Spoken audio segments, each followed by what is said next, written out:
শিক্ষার্থীদের পুষ্টির চাহিদা মেটাতে সরকার চালু করেছে স্কুল ফিডিং প্রোগ্রাম, কিন্তু ফরিদপুর সদর উপজেলার 93 নম্বর শহীদ সালাউদ্দিন সরকারি প্রাথমিক বিদ্যালয়ে সেই পুষ্টির বদলে শিক্ষার্থীদের দেওয়া হলো খাবার অনুপযোগী কাঁচা কলা।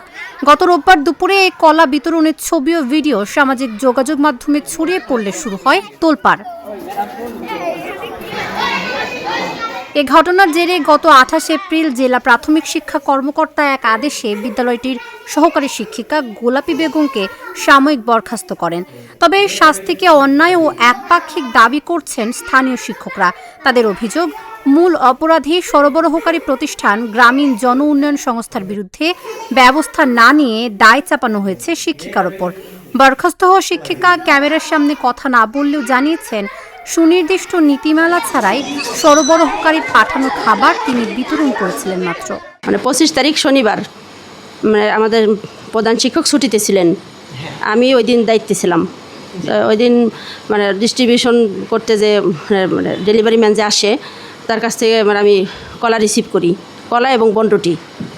তাই আমার জানা ছিল না যে খাবার আসলে সেটা চেক করে রাখতে হয় এবং পছন্দ না হলে ফেরত দেওয়া যায়। আমি আমার বিগত দিনে আমার ম্যাডামকে সেটা করতে দেখি নেই এবং আমার এই নীতিমালাও জানা নেই যে ফেরত দেওয়া যাবে। বরং এরা বৃত্তি পরীক্ষার কেন্দ্র হিসেবে আমাদের স্কুলে বৃত্তি পরীক্ষার কেন্দ্র ছিল। ওই দিন সকালে খাবার নিয়ে আসার কারণে ম্যাডাম রিসিভ করতে পারে নাই, না পারার কারণে ম্যাডামকে ওই খাদ্য যারা ঠিকাদারের কর্মকর্তা যারা তারা ম্যাডামকে অনেক হুমকি দিয়েছে ফোন দিয়ে, যে খাবার কেন রিসিভ করেন নাই, আপনার বিরুদ্ধে ব্যবস্থা নেব আমরা। আমার ওইটাও জানা আছে, যার কারণে আমি জানি যে খাবার আসলেই রিসিভ করতে হবে।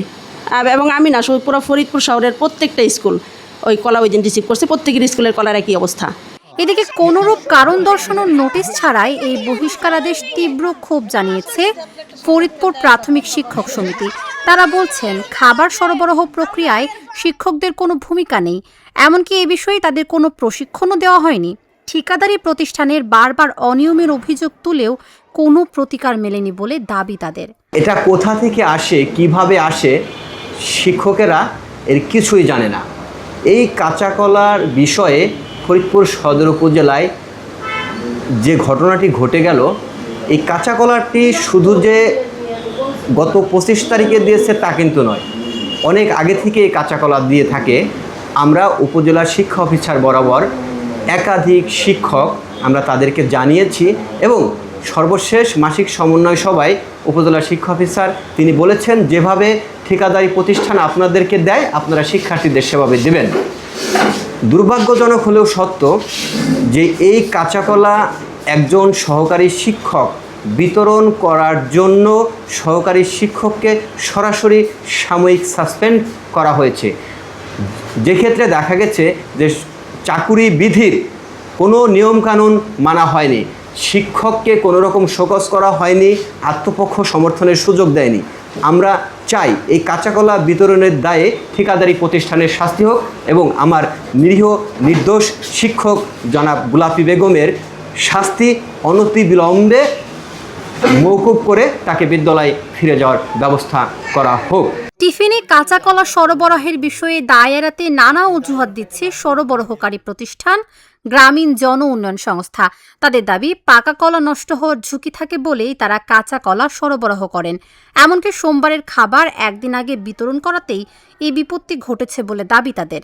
তবে বৃহস্পতিবার পর্যন্ত স্কুলে পড়ে থাকা কলাগুলো না পাকায় সেই দাবিও এখন প্রশ্নের মুখে। সরবরাহকারী প্রতিষ্ঠানের এমন বিতর্কিত কর্মকাণ্ড নিয়ে মুঠোফোনে কথা বলেন জেলা ম্যানেজার। আমাদের কলার শিডিউল হলো মঙ্গলবার। আমরা ওই যে পরিবহনের বা ওই যে পাকা কলা নষ্ট হয়ে যায় পরিবহনে, এই কারণে কলাগুলা আগে স্কুলে দিয়ে আসছি যে পাকার পর বাচ্চাদের হাতে দিবেন। ওনারা এটা ভুল করবে বা প্রধান শিক্ষকের সাথে যোগাযোগ না করে উনি কাঁচা কলাগুলো বাচ্চাদের হাতে তুলে দিচ্ছেন।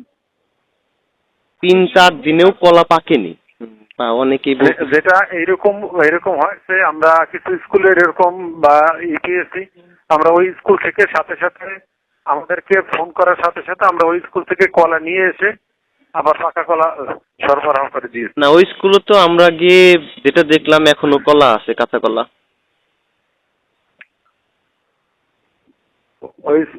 ওই স্কুলে কাঁচা কলা থাকার কথা না। আমরা এটা জানার পরে ওই স্কুলে পাকা কলা দিয়ে আসছি আমরা। আমি আজকেও গিয়ে ভিডিও করে নিয়ে আসলাম হ্যাঁ, কাঁচা মানে কলা আছে। থাকতে পারে, তবে আমরা ওই স্কুলে মানে পরবর্তীতে বলার পরে আমরা যখন জানতে পেরেছি পাকা কলা স্কুলে আবার গিয়ে দিয়ে আসছি আমরা।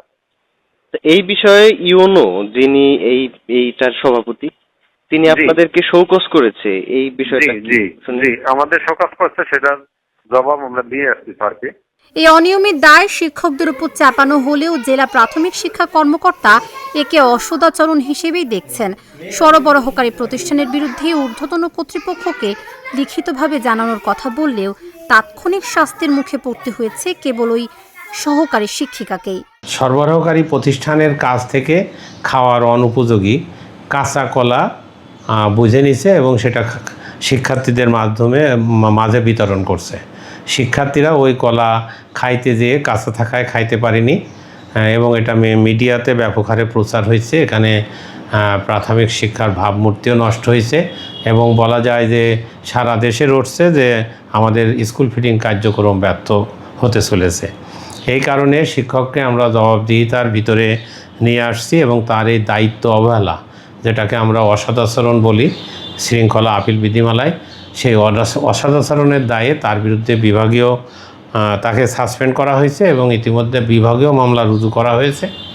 বিভাগীয় মামলায় এটা বৃহৎ তদন্ত করে তার বিরুদ্ধে ব্যবস্থা নেওয়া হবে।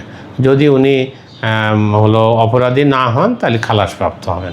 সাধারণ মানুষের প্রশ্ন, কোমলমতি শিশুদের স্বাস্থ্য নিয়ে এমন ছিনিমিনির নেপথ্যে থাকা মূল হোতারা কি তবে ধরাছোঁয়ার বাইরেই থেকে যাবে? কাঁচা কলা খাইছো? Dhaka journal, news desk.